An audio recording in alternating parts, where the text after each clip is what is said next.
Hola familia, muy buenas noches. Gracias, Caleb. Gracias a todos por estar ahí reunidos en esta noche juntamente con nosotros para aprender la palabra del Señor y poder orar por aquellos hermanos, hermanas que están atravesando situaciones adversas, complicadas, crisis, enfermedad y en el caso de los hermanos venezolanos que han sido víctimas de dos terremotos seguidos y hay mucha gente atrapada que todavía está entre los escombros, que no pueden ser rescatadas y algunos que están muriendo ahí, aplastados dentro de los escombros. Entonces, hoy vamos a orar por ellos, orar por nuestros pueblos,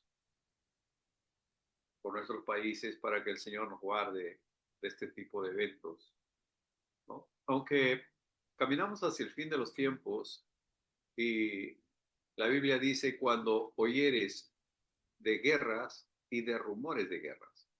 La guerra entre Rusia y Ucrania, la guerra entre Irán e Israel, entre Hezbollah e Israel, entre Hamas e Israel. Son guerras y rumores de guerra. Y los terremotos que han pasado, si no me equivoco, 20 temblores en estas 24 horas, aparte de los dos grandes que han afectado a Venezuela de una manera brutal, terrible, ¿no? Entonces, hermanos amados, el fin de los tiempos se acerca. Se acaba ya esta etapa, esta era, esta dispensación de la gracia de la iglesia y evidentemente vamos a llegar al punto en el que nuestro Señor Jesucristo descenderá, vendrá por nosotros, por su iglesia. Vamos a comenzar orando como siempre lo hacemos, entregando este tiempo al Señor y dándole gracias por permitirnos la vida. Padre nuestro que estás en los cielos, Señor Dios Todopoderoso, en esta noche te damos gracias porque nos has otorgado un día más de vida en esta tierra. Gracias por tu misericordia, por tu favor, oh Dios, por nuestros hogares, por nuestras casas, por nuestra provisión, Señor, por nuestro alimento, por nuestro abrigo, porque tenemos un techo sobre nuestras cabezas. Gracias, papá. Reconocemos nuestro pecado delante de ti. Nos arrepentimos, Señor. Reconocemos nuestras faltas. Nos equivocamos, fallamos. Hablamos de más, hablamos mal, pensamos mal, Señor, y te ofendemos y nos alejamos de ti. Padre, perdónanos. Amoroso Dios, en esta noche queremos orar, Padre, por Miquela Robertson, por Natalie Arriola, por Débora, por nuestra querida Débora, por nuestra princesa preciosa. Que el Señor la bendiga siempre. Por Catalina, la abuelita de Débora. Que Dios bendiga a esta mamá Catalina, por Charito Guamán, a la mamá Charito Guamán en el nombre de Jesús. Que Dios lo bendiga también. Por Juan González, nuestro querido Juanito. Por Junior Rojas, también por Rosana Ocampo, en el nombre de Jesús, que tú seas bendiciendo, guardando, preservándolo del mal, Señor, y dándole reposo y paz en su corazón. Que seas tú, Señor, liberándolo de toda opresión. Que seas tú, Señor, dándole la libertad que ella necesita. Oramos por Angélica López y oramos por Samantha Cortés, que tú bendigas los senos de estas mujeres, Padre, que han sido afectados por algún quiste, alguna anomalía. Y, Señor, bendícelos, sánalos completamente. Libéralos de toda maldición del cáncer en el nombre de Jesús. Poderoso Dios, ahora todo el grupo oramos por toda la población de Venezuela, la república que ha sido afectada por dos terremotos el día de ayer, Señor, y hay mucha gente que está herida, mucha gente que está fallecida y hay otros que están atrapados entre los escombros, esperando que vengan los rescatistas a poder rescatarlos y probablemente otros estén muriendo ahí atrapados, Señor, sin que nadie pueda llegar con el auxilio oportuno. Padre, tú ya lo conocías todo esto, tú ya lo sabías. Señor, escuchaba una prédica sobre Venezuela al comienzo de año y un predicador estaba predicando, un evangelista y predicaba y oraba. Segunda de Corintios 7:14 que dice, si se humillare mi pueblo, sobre el cual mi nombre es invocado, y buscaren mi rostro, y si se arrepintieren de sus malos caminos, yo oiré desde los cielos, perdonaré sus pecados y sanaré su tierra. Señor, hay un pueblo, hay un remanente que está orando allí. Bendícelos, papá. Escúchalos, Padre. Oh Dios, oramos para que esas familias que se han quedado en la orfandad, oh Dios, esas familias que han quedado en el desamparo, Señor, que seas tú siendo el respaldo, el sustento, Señor, de todas esas personas que están ahorita de duelo, otros que están heridos, mal heridos, y otros que aún están atrapados, Señor, que no los pueden rescatar todavía. Que la ayuda internacional pueda llegar, oh Dios, para poder auxiliar a esas personas que están vivas, pero que no pueden salir por las dificultades que hay. Amoroso Dios, bendice a Venezuela. Te lo pedimos, clamamos desde aquí, Señor, en el nombre de Jesús. Padre bueno y eterno, a ti sea honor y gloria. Señor, por favor, ayúdanos. Ayúdanos, Señor. Bendice esta reunión en esta noche. Bendice a los hermanos del Zoom, a los del Facebook y a los del YouTube. Gracias por su compañía. Gracias, Padre, porque se sintonizan en este programa, papá, no por verme a mí, sino por verte a ti. No por escucharme a mí, sino por escucharte a ti, Señor. Solo soy el mensajero. El mensaje eres tú, Señor. Padre bueno, lo tenemos claro. Hemos llegado a 1531 noches y es solamente por gracia divina, por tu gracia y por tu favor, Señor. Absolutamente. Lo reconozco cada noche. Y digo, fuiste tú, Señor, no fui yo, fuiste tú, papá, fuiste tú. Gloria sea tu nombre. En tanto seamos de bendición, Señor, a las familias, queremos estar aquí. En tanto seamos, Señor, realmente de bendición para el pueblo, para el oyente, queremos estar aquí. Queremos hacerlo para tu gloria y para tu honra, confesar tu poderosa palabra, Señor. Declarar, oh Dios mío, con nuestra boca lo que tú has hecho en nuestras vidas. Amoroso Dios, muchas gracias por darnos el privilegio de reunirnos para escuchar tu palabra en el nombre de Jesús. Amén. Amén y amén. Muy buena noche, familia, por los que acaban de conectarse. Estamos ya en la parte 73, en la lección 73 del libro de Romanos, y vamos adelante hacia la perfección. Romanos 10, 11 y 13 será lo que estaremos estudiando en esta noche. Voy a leer lo de anoche, el pasaje que compartíamos anoche. El verso 9 dice que si confesares con tu boca que Jesús es el Señor y creyeres en tu corazón que Dios lo levantó de los muertos, serás salvo. El verso 10 sobre el cual meditamos anoche dice, porque con el corazón se cree para justicia, pero con la boca se confiesa para salvación. Ahora sumergimos en las profundidades del verso 11, 12 y 13. El verso 11 dice, pues, la Escritura dice, todo aquel que en él creyere no será avergonzado. El verso 12, porque no hay diferencia entre judío y griego, pues el mismo que es Señor de todos es rico para con todos los que le invocan.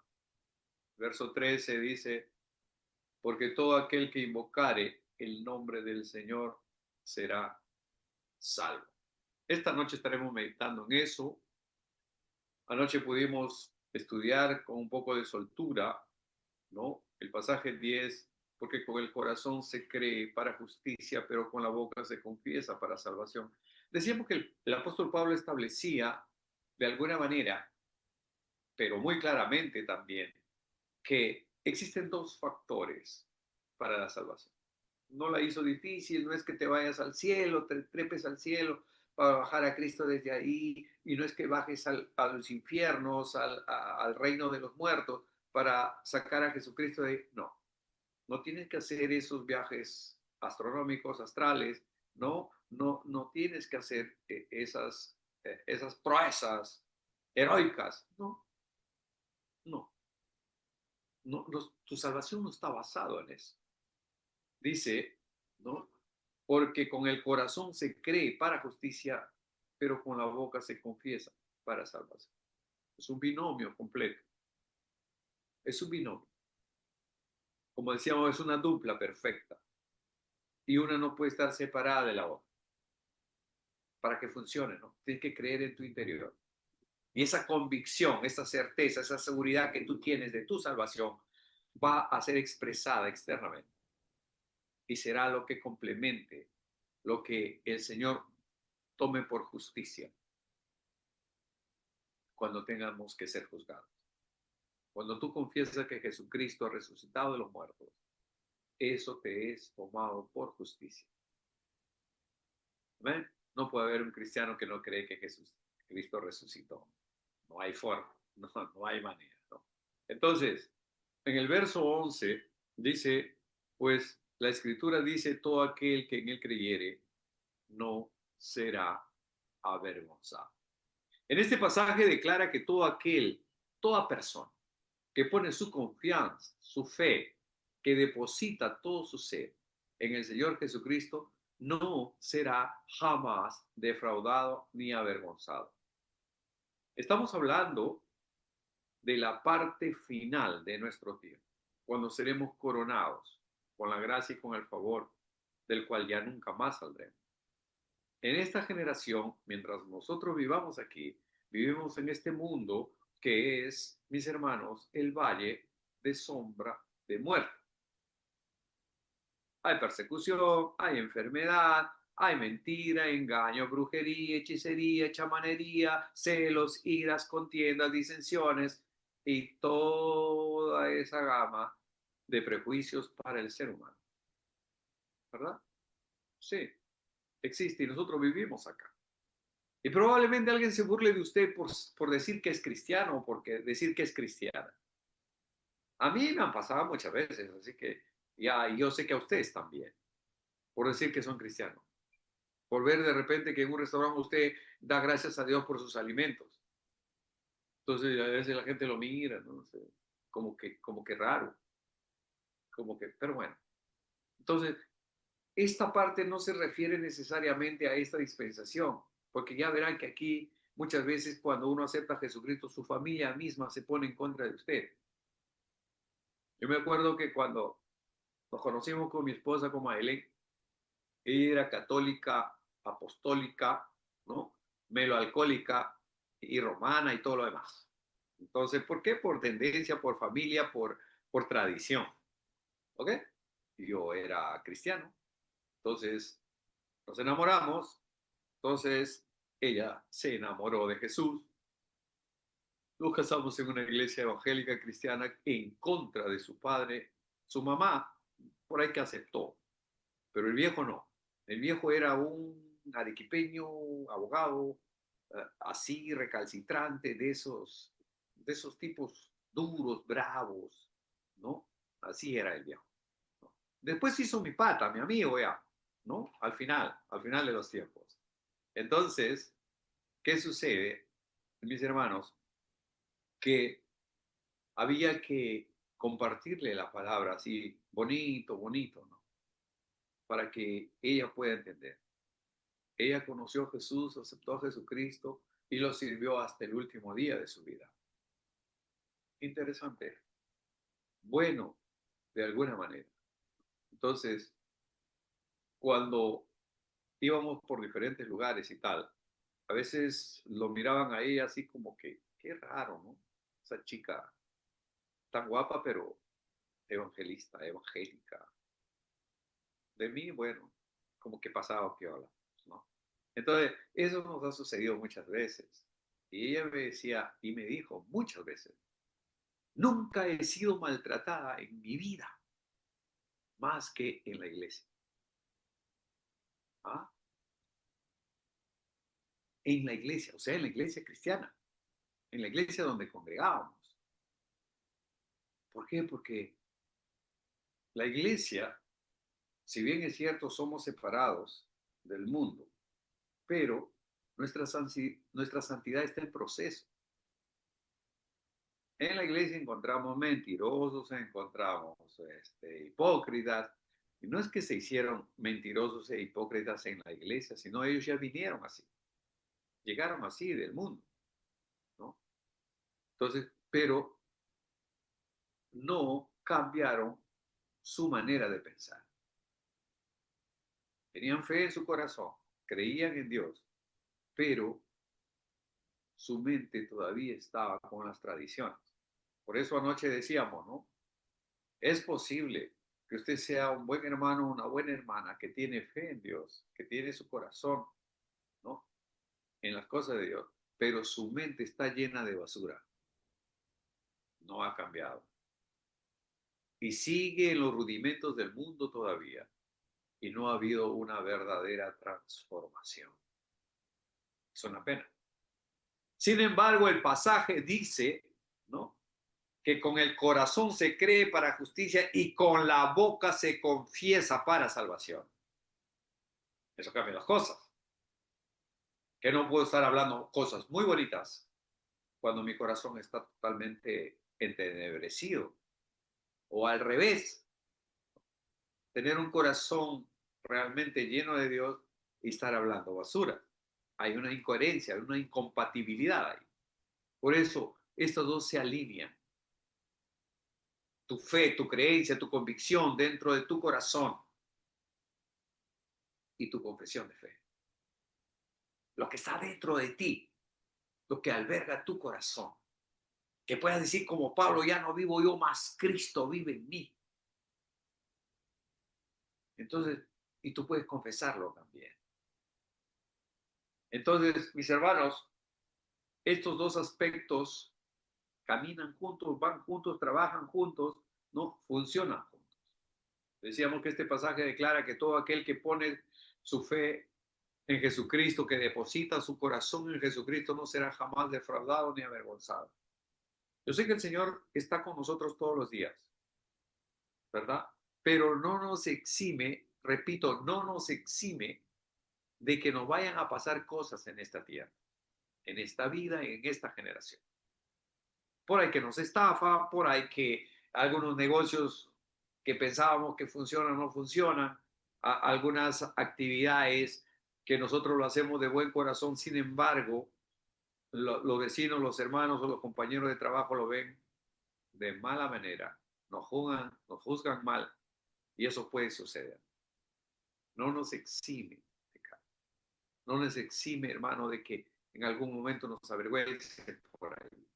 Cuando dice que acá, que los que depositan sus cargas en Él, los que confían en Jesucristo no serán avergonzados, es cuando al final del camino estemos frente al trono de la gracia de Dios y el Señor mismo, ¿no?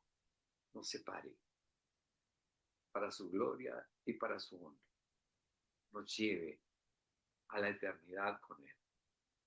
Ya no habrá más quebranto, ya no habrá más dolor, ya no habrá más envidia, ya no habrá más fraude, ya no habrá más desilusiones, decepciones, ya no más.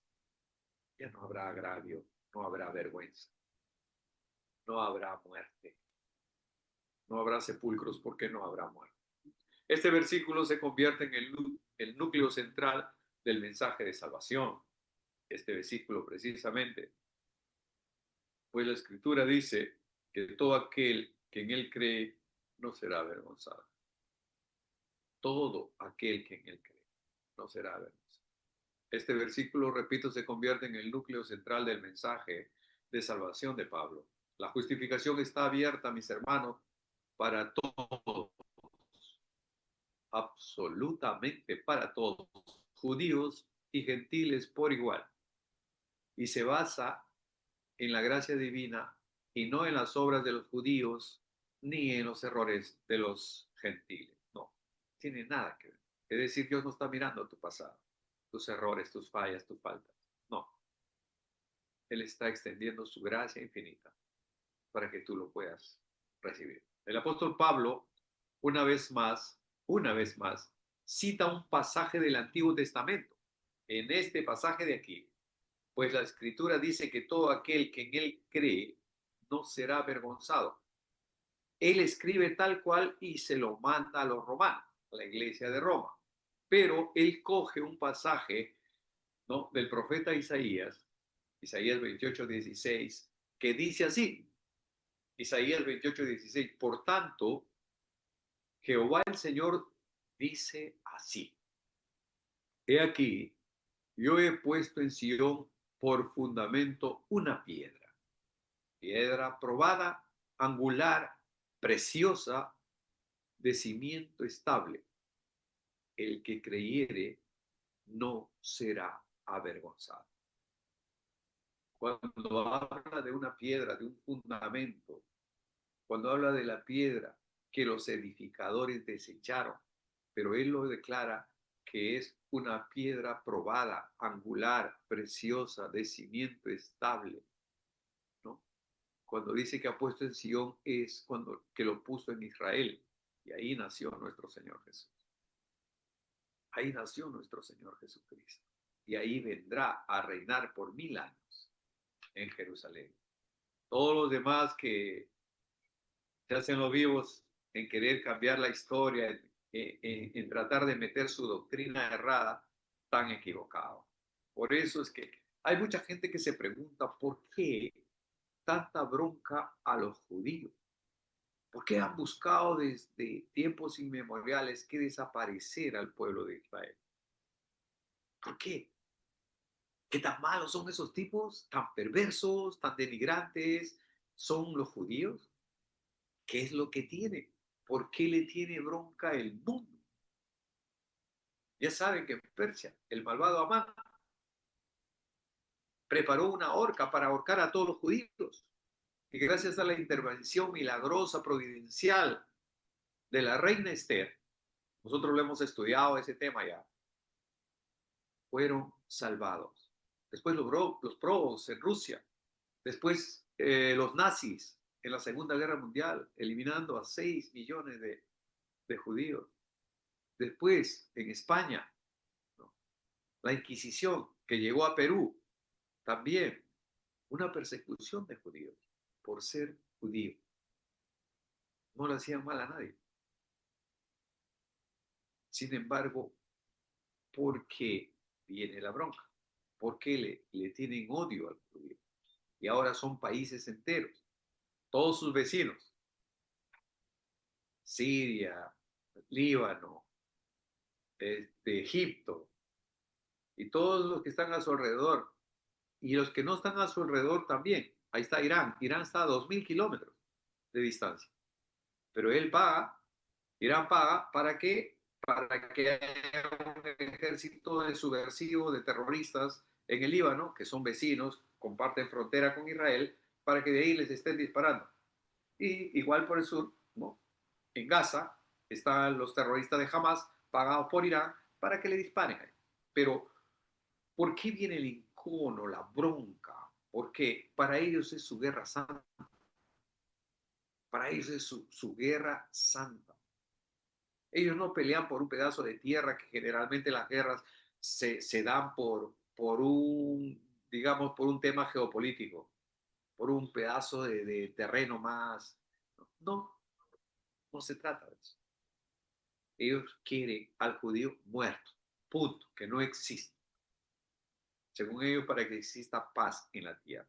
Ahora, el Islam, los que creen en el Islam, los musulmanes, los de la yihada islámica, ¿no?, musulmanes, ellos dentro de su doctrina creen que su Dios es Alá. Para ellos su Dios es Alá. El profeta mayor es Mahoma. Sus sagradas escrituras es el Corán. Y su Mesías es el Mahdi, Mahdi, el Mahdi, para ellos, ¿no?, que significa el guiado, ¿no? Ahora, el Islam, o sea, todos los que pertenecen al Islam, todos los que no son de Israel, todos sus alrededores, sus vecinos tóxicos, esperan una figura escatológica, ¿no?, que según ellos colaborará en el fin de los tiempos. ¿Quién es esa figura escatológica, ¿no?, es el Mahdi, que significa el guiado. Es el líder esperado que aparecerá antes del fin del mundo para restaurar la justicia y la verdadera religión. De estos, digamos que del Islam, de todos los musulmanes que creen en Alá y que su profeta es Mahoma y que sus sagradas escrituras es el Corán, ellos se han dividido en dos facciones, uno que son, ¿no?, los sunitas y otros que son los chiitas. Los sunitas creen que será un líder sabio, descendiente directo del profeta Mahoma, su Mahdi, que vendrá. Y de la visión chiita esperan el regreso del duodécimo imán, una figura histórica de la línea de Mahoma, que consideran se oculta por mandato divino, que no puede salir todavía. Y dentro de las condiciones para que este enviado, este guiado, llamado el Mahdi, pueda venir, digamos que al mundo islámico para restaurar la justicia y la verdad, tiene que desaparecer Israel. No tiene que haber judíos en el mundo para que pueda venir su Mahdi. Entonces estos padres lo que quieren ya que su Mahdi venga. Así como nosotros los cristianos estamos esperando la segunda venida de Jesucristo, ¿correcto? Que está en las escrituras, que está escrito aquí, que lo tenemos bien clarito, que lo compartimos, lo predicamos, ¿no? Y estamos expectantes de que el Señor vendrá un día, que las trompetas sonará, ¿no? Y el Señor mismo con voz de mando, con voz de arcángel y con trompeta de Dios descenderá del cielo y los muertos en Cristo resucitarán primero y todos los otros, los que hayamos quedado, seremos arrebatados, ¿no?, en un abrir y cerrar de ojos y recibiremos al Señor en el aire. El Señor vendrá por su iglesia. Su iglesia es su novia y será arrebatada esta novia para las bodas del Cordero. Las bodas se celebrarán en el cielo y luego de ahí vendrá el Señor Jesús y reinará en Jerusalén. No lo digo yo, no es un tema doctrinal, no, es un tema bíblico. Está en las escrituras, está escrito, está en la Biblia, punto. Ah, está escrito, existe. Está escrito, yo lo creo. ¿Amén? Así funciona. Lo que está escrito, existe. Ahora, eso va a suceder. Pero el Islam, los de la yihad islámica, los musulmanes, los que están en contra de Cristo, ellos también pues creen que va a venir su Mesías, su Mahdi, pero no va a venir este tal Mahdi, ¿no? Este demonio, mientras existan los judíos. Entonces, para eso hay que desaparecer a los judíos. Por eso que Irán, por décadas, ha metido mucho dinero, mucho billete ahí. ¿Para qué? Para construir una bomba atómica. ¿Para qué? Para meterle un bombazo a Israel y que todos mueran. Entonces puedan decir, ya Mahdi, ya puede venir, ya está libre la pista, ¿no? Ya puede descender nomás, ya no hay judíos en esta tierra.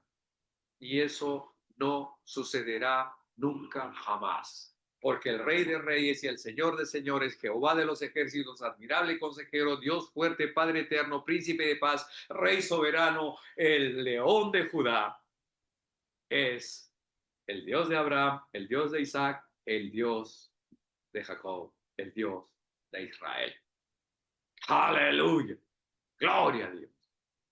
Y nada ni nadie va a cambiar lo que ya está establecido aquí hace 2000 años. Y esta palabra es inquebrantable, esta palabra es indestructible. No hay cambios, no hay mutación aquí. Se va a cumplir porque se va a cumplir. ¿Que estamos en los finales de los tiempos? Sí. ¿Qué dice la Biblia? ¿Cuándo será tu venida, Señor? Le preguntaron los discípulos. De guerras y de rumores de guerras. La guerra. Rusia, Ucrania, ya están 4 años creo ahí, en ese pleito. Está la guerra, ¿no? Hezbollah, Israel. Está la guerra Hamas, Israel. Está la guerra Irán, Israel. Está la guerra Estados Unidos ahí metidos en ese rollo y guerra y guerra y guerra. Y dice que habrá terremotos, Y en estas últimas 24 horas han pasado algo de 20 temblores, con eso incluidos esos 2 terremotos de Venezuela. La tierra está temblando. Hay terremotos, hay guerras y hay rumores de guerra. Entonces nos acercamos al fin, mis hermanos. ¿Cuál sería el mensaje para esta noche? Que podamos estar a cuentas con el Señor. Puede ser que a la medianoche se escuche el sonido de las trompetas y nuestro Señor Jesús venga por su pueblo, a arrebatar a su iglesia, a llevarlo fuera, antes de que comience gran destrucción repentina en este planeta Tierra. Entonces, volviendo a nuestro pasaje de origen, Isaías 28:16, dice, por tanto, Jehová el Señor dice así, he aquí, yo he puesto en Sión, o sea, en Jerusalén, en Israel, por fundamento una piedra. ¿Cuál es esa piedra? ¿Cuál es la roca de salvación? Jesucristo nuestro Señor. Piedra probada, angular, preciosa, de cimiento estable. El que creyere no será avergonzado. Fíjese que el apóstol Pablo toma ese pasaje de Isaías, del profeta Isaías, que es 780 años antes de Jesús, él escribió esto. Y cuando ya le escribió, digamos, la carta de Romanos, el apóstol Pablo, debo suponer que ya hacían como 800 años. Porque antes pues, se contaban los números, ¿no? De bajada, descendentes. Y a partir del Señor Jesús ya van ascendiendo. Por eso que estamos en el 2026 ya. Vamos para adelante, mi hermano. Como podemos ver, mi hermano, mis hermanos, en este pasaje, Dios promete quienes confían en la piedra angular, en el Mesías Redentor, en Jesucristo nuestro Señor, todos los que han puesto su confianza, todos los que han depositado todo su ser en Él, tienen una seguridad inquebrantable de que no serán avergonzados. Pablo utiliza este versículo para enfatizar que confiar en Cristo trae salvación segura. En Cristo hay seguridad, mi hermano. Él es el único que te puede dar seguridad. Nada en este mundo puede darte seguridad. Todo lo que ves es temporal. Ahora veía unas tomas digamos, de un noticiero especial ahí sobre Venezuela, cómo se han venido abajo los edificios, las casas, cómo se ha destruido. Hay gente que deposita su confianza en su casa. Tengo mi casa, yo casa y mi casa, mi casa. Y luego viene un terremoto y se queda sin casa. Y es más, a veces la misma casa te aplasta ahí. Depositaste tu confianza en algo que era tan perecedero como tú, temporal. Por eso que nuestra confianza está en Jesús. El que en Él creyere no será avergonzado. ¿Ok? Si nos fijamos en el verso anterior, Pablo explica cómo se obtiene la salvación. Ya estuvimos mencionando un poco esto al comienzo. ¿Cómo se obtiene la salvación?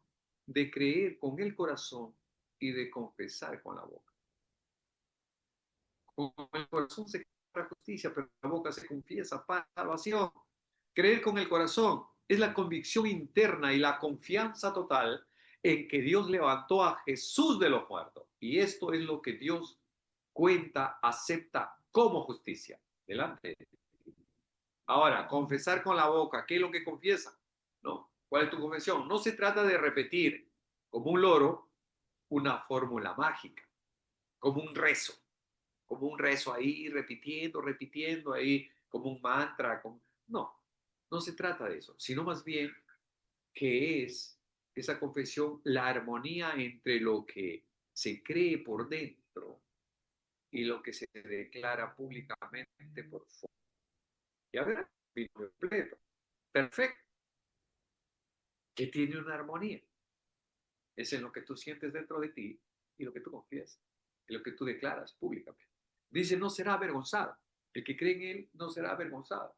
En el contexto bíblico, ser avergonzado o defraudado significaba quedar en ridículo frente a los demás. Eso es lo que ser avergonzado. No será avergonzado. Es decir, no vas a caer en ridículo frente a los demás. O significaba ser avergonzado también sufrir una decepción terrible al final de los tiempos, es decir, en el juicio final. Fíjese que se refiere al juicio final, porque va a haber un juicio. La Biblia dice que todos compareceremos ante el tribunal de Dios. Todos, todos, todos, todos. Buenos y malos, chicos y grandes. Todos vamos a comparecer ante el tribunal de Dios y seremos juzgados. El juicio final. Ahí dice que no seremos avergonzados. Ahora, por haber puesto la confianza en algo falso, ¿no? Vamos a sonar.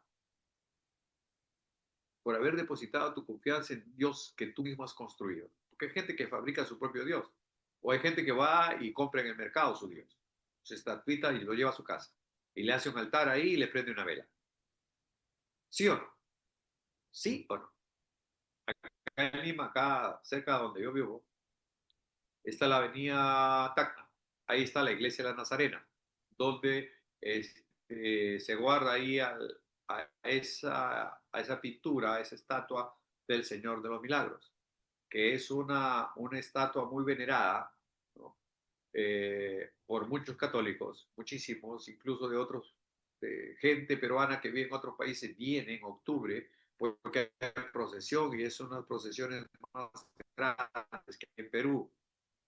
Cargan a su imagen y se van cargándolo ahí y tienen todo un protocolo, todo un ritual para eso, costumbres, ¿no? Han depositado su confianza en esos dioses que lo dibujó dice que lo dibujó un esclavo angoleño, una persona de color que había traído de África como esclavo. Bueno, era un buen pintor, así que pintó esa pintura de lo que ellos llaman el Señor de los Milagros. Y ha quedado una gran fanaticada, mucha gente, muchísima gente que cree en eso. Y lo sacan en procesión y caminan y como una semana en Lima. Están en ese tipo de eventos y de procesiones, están depositando su confianza en dioses fabricados, en dioses pintaditos. ¿Ah? ¿Qué tal? ¿Y usted cree que esa pintura le va a salvar a usted? Olvídese, olvídese. Eso se llama idolatría, se llama abominación.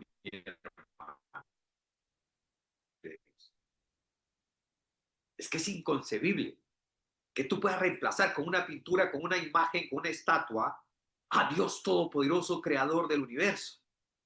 ¿Cómo tú puedes reducirlo ahí a un bultito, a una...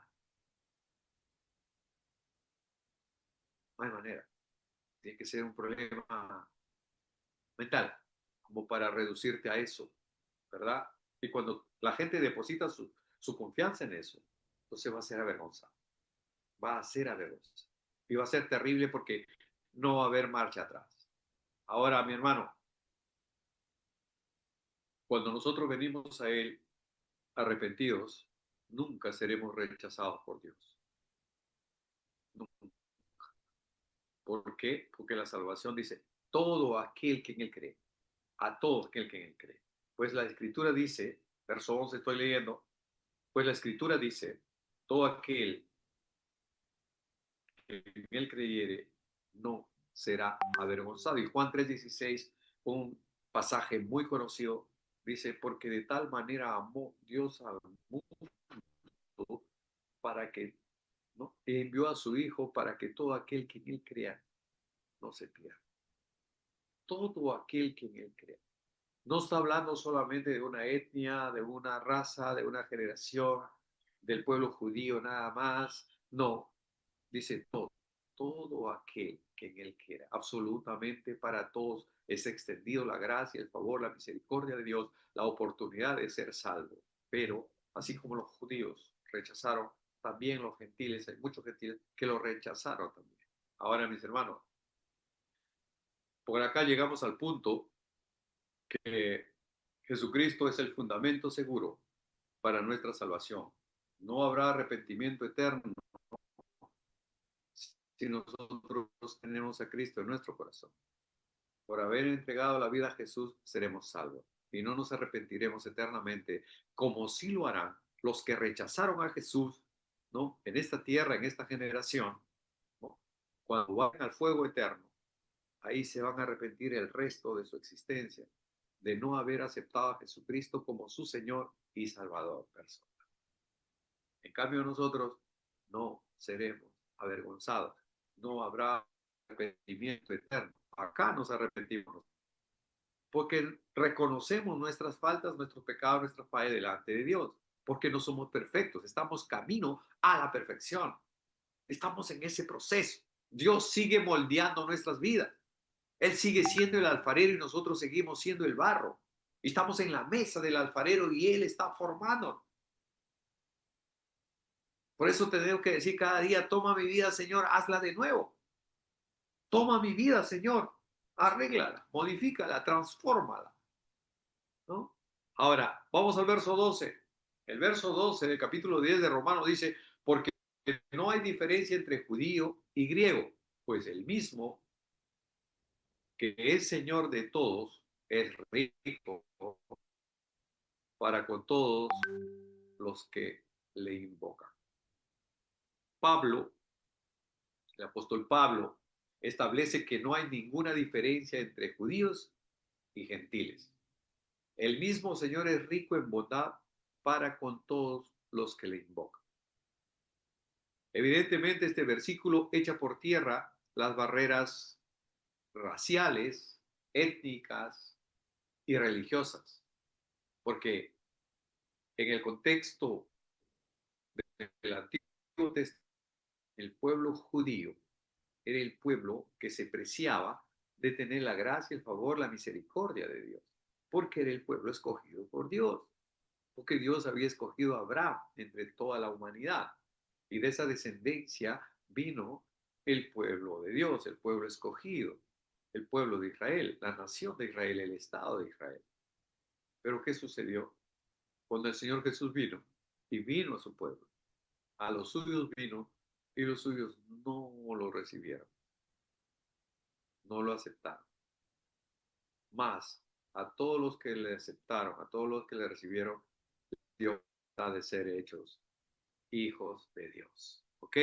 Entonces, mis hermanos, en este pasaje que echa por tierra las barreras raciales, étnicas, religiosas y estatus social, enseña que la salvación está disponible universalmente, sin favoritismos ni excepciones. No es que, como tú eres judío, ya.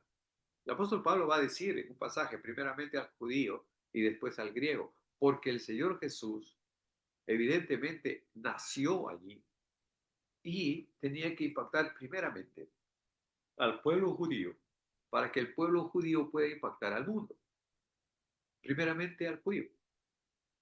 ¿Por qué? Porque ellos tenían la doctrina, ellos tenían la ley, ellos tenían los sacerdotes, ellos tenían la palabra y los profetas.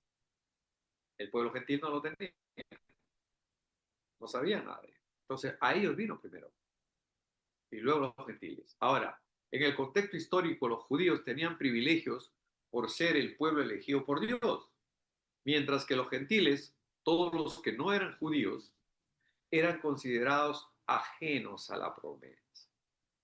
Eran gente que no eran del pacto abrámico, que no pertenecían a ese grupo privilegiado de ser el pueblo de pacto, el pueblo elegido, el pueblo escogido.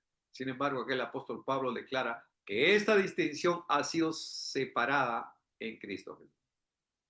Mejor dicho, esta división, esta distinción entre un pueblo y otro pueblo ha sido superada por Jesús. Ha sido superada por Jesús. Jesús ha establecido un nivel exacto, tanto para el judío, tanto para el griego. La misericordia, el favor de Dios es tan real, tan efectivo para el judío como para el gentil, como para el griego, como para el greco romano. Entre judíos y griegos. Griego ¿Qué significa griego o qué quería decir griego? Era un término utilizado en la época para referirse a cualquier persona del pueblo gentil. O sea, a cualquier persona que no era judía, entonces era como un griego, como un greco romano. Pablo enseña que ambos grupos necesitan la misma gracia y reciben el mismo trato por parte de Dios. El amor de Dios es infinito y Él ama a su creación. El hombre es el bien más preciado de toda su creación, el ser humano. Pero el ser humano, al haber sido creado a su libre albedrío, dándole la libertad de que Él escoja, de que Él elija, para que no seas tú como un esclavo, para que no seas tú como un sirviente nada más. Somos servidores de Cristo, sí, pero somos hijos de Dios. A veces solamente dicen que eres siervo nada más, como el siervo de Dios, el siervo, el siervo. Sí, pero eres hijo de Dios. Siervo porque sirves, porque tu vida es para servir a Dios. Pero no podemos olvidar que que hemos sido hechos hijos de Dios a través de Jesucristo, nuestro Señor. Cualquier persona, dije, del mundo gentil o romano, tiene la misma gracia delante de nuestro Señor. Pablo enseña que ambos grupos necesitan la misma gracia y reciben el mismo trato por parte de Dios. No hay exclusividades y no hay excepciones por ahí. El mismo que es Señor de todos, Jesucristo, es el Señor soberano de toda la humanidad. Su señorío no está limitado a un solo grupo cultural, étnico, social o religioso. No, es rico para todos, rico para con todos los que le invocan. La gracia y la misericordia de Dios, mis amados hermanos, son inagotables, son ricas y están disponibles para cualquier persona en cualquier parte del mundo y en cualquier tiempo. Obviamente el tiempo se va a terminar, se va a acabar. Va a llegar un momento en el que el tiempo de la gracia, el tiempo de la iglesia se va a terminar. Cuando el Señor venga y se lleva a su iglesia, no va a haber gracia acá abajo. Porque la iglesia, la que de alguna manera preserva este universo, ya será levantada. ¿Eh?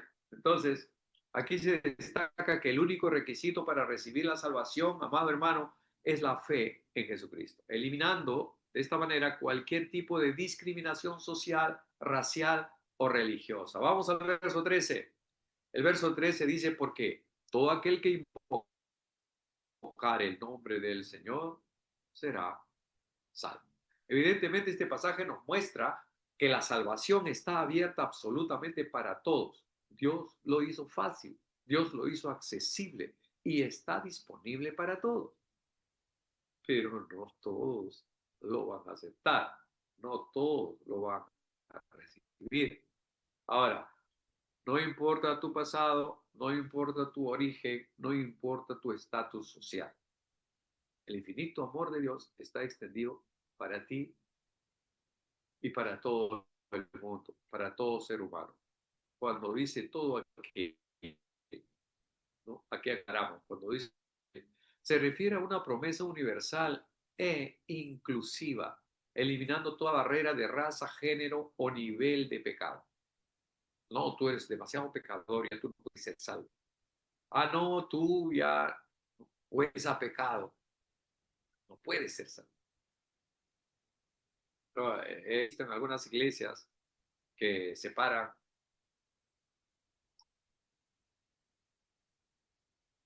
Por un lado se sientan los varones y por otro lado se sientan las damas, ¿no?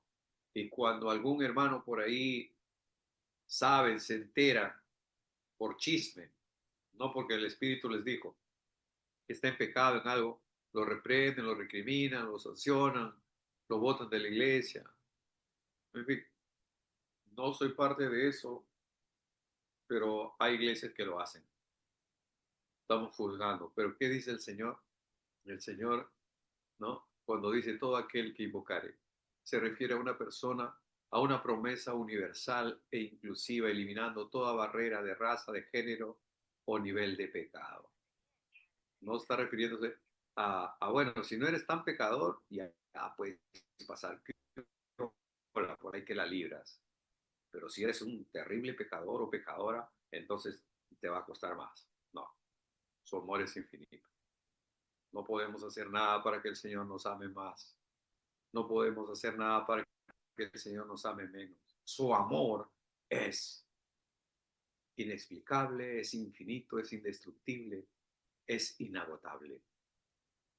Él te ama, porque de tal manera amó Dios al mundo que ha enviado a su Hijo unigénito para que todo aquel que en Él crea no se pierda, mas tenga vida eterna. No dijo, estoy enviando a mi Hijo para los que son casi, casi santos, para los buena gente, para los chocheras, ¿no? Para los que la libran. No, porque de tal manera amó Dios al mundo. Invocar o invocaré, todo el que invocare, dice. ¿Qué significa invocar? No, invocar no se trata de una simple mención superficial de Dios, sino de un acto de fe, un acto de entrega, de rendición. Es reconocer el señorío de Cristo, reconociendo también, ¿no?, nuestra propia necesidad de salvación. Hay gente que cree que no debería ser salvo. ¿Para qué? Dice, no, no me interesa. Estoy bien, yo vivo bien, gano mi plata, vivo feliz. Yo no necesito de Dios, yo no necesito de Cristo. ¿Para qué? La religión es el opio del pueblo, dice, y se justifican entre ellos. El nombre del Señor, el nombre del Señor Jesucristo representa su identidad como Dios y Salvador. ¿Okay? Cuando se habla del nombre de nuestro Señor Jesucristo, el nombre de Jesucristo representa su identidad como Dios y como Salvador. Jesús, Cristo. Jesús, el Hijo de Dios, y Cristo, el ungido de Dios. ¿No? Ahora, dice que todo el que invocar el nombre de Jesús será salvo. Esta es una promesa incondicional y absoluta para todo aquel que invocar el nombre de Jesús. Ninguna persona, mi hermano, que niegue la resurrección corporal de Jesucristo puede llamarse creyente en Cristo. Repito, ninguna persona, ningún parroquiano por ahí, que niegue la resurrección corporal de Jesucristo puede llamarse que es cristiano, que es creyente. Porque la resurrección de Cristo es el acontecimiento central en la salvación. Repito, la resurrección de Cristo es el acontecimiento central de la salvación, porque como Él resucitó, nosotros resucitaremos con Él. Si Él no resucitó, nadie resucita. Frito pescadito. Pero Él resucitó. Nuestra salvación está asociada, relacionada íntimamente con nuestra resurrección. Y cuando hay cristianos que niegan la resurrección de Cristo, ya están fregados. No son cristianos. Pueden ser cristianoides o algo que se le parezca. Ninguna persona puede llamarse cristiana y odiar al pueblo de Israel. Voy a repetir esto porque me he encontrado muchas veces en estos últimos tiempos por el logo que tenemos aquí en la pantalla, que lo tenemos desde el 7 de octubre de 2023, ¿no? Cuando comenzó la guerra, cuando atacaron a Israel o de Hamas. Ese logo está ahí. Entonces me identifican, yo en mi casa, en mi sala, tengo la bandera de Israel, enorme, grande, una banderola enorme. Está ahí y bueno, las tazas que tenemos decorativas también está. Y entonces, mi hermano, ninguna persona que se llame, que se precie de ser cristiana, puede odiar a Israel o al pueblo judío. No hay forma, porque el pueblo judío es el pueblo que Dios ama. Y tenemos que amar lo que Dios ama y odiar lo que Dios odia. El pecado, la maldad. Ninguna persona que se llame cristiana puede apoyar al socialismo, puede apoyar al comunismo o puede apoyar al terrorismo, porque estas manifestaciones, ideologías, son creadas en el mismo infierno para llevar al ser humano a la miseria, a la escasez, al hambre, ¿no? A la perdición. Nosotros como cristianos creemos en el Rey de Reyes y en el Señor de Señores. Acá en Perú, yo me gozo cuando se canta el himno nacional, porque en una de sus estrofas de nuestro himno nacional, de nuestro himno patrio de Perú, dice: renovemos el gran juramento que rendimos al Dios de Jacob. Qué tremendo, ¿verdad? Qué maravilloso. Que en nuestro himno nacional esté esa frase: renovemos el gran juramento que rendimos al Dios de Jacob. El Dios de Jacob es el Dios de Israel, es el Dios del pueblo judío.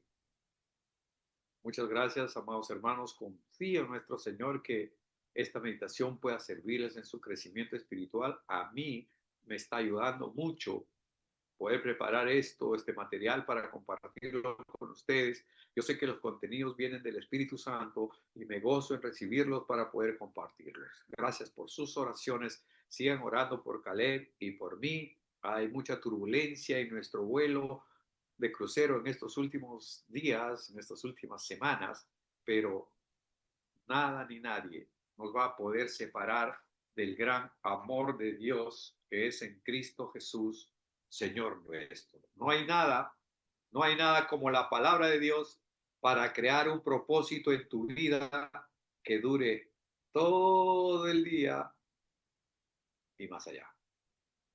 Me gusta esa frase, voy a repetirla. Quédese con eso. No hay nada como la palabra de Dios para crear un propósito en tu vida que dure todo el día y mucho más allá. Tu obediencia sea tu mayor adoración y en esa obediencia Dios seguirá revelándose a través de ti. Que Dios los bendiga ricamente, que tengan una noche súper bendecida, reconfortante y que mañana el Señor pueda glorificarse en cada uno de ustedes. Gracias por su compañía y por sus oraciones. Sigan orando por nosotros, lo necesitamos. Hermano, que en Caleb y yo acá oramos por cada uno de ustedes. Hasta mañana, si papá Dios lo permite. Muy buenas noches. Bendiciones.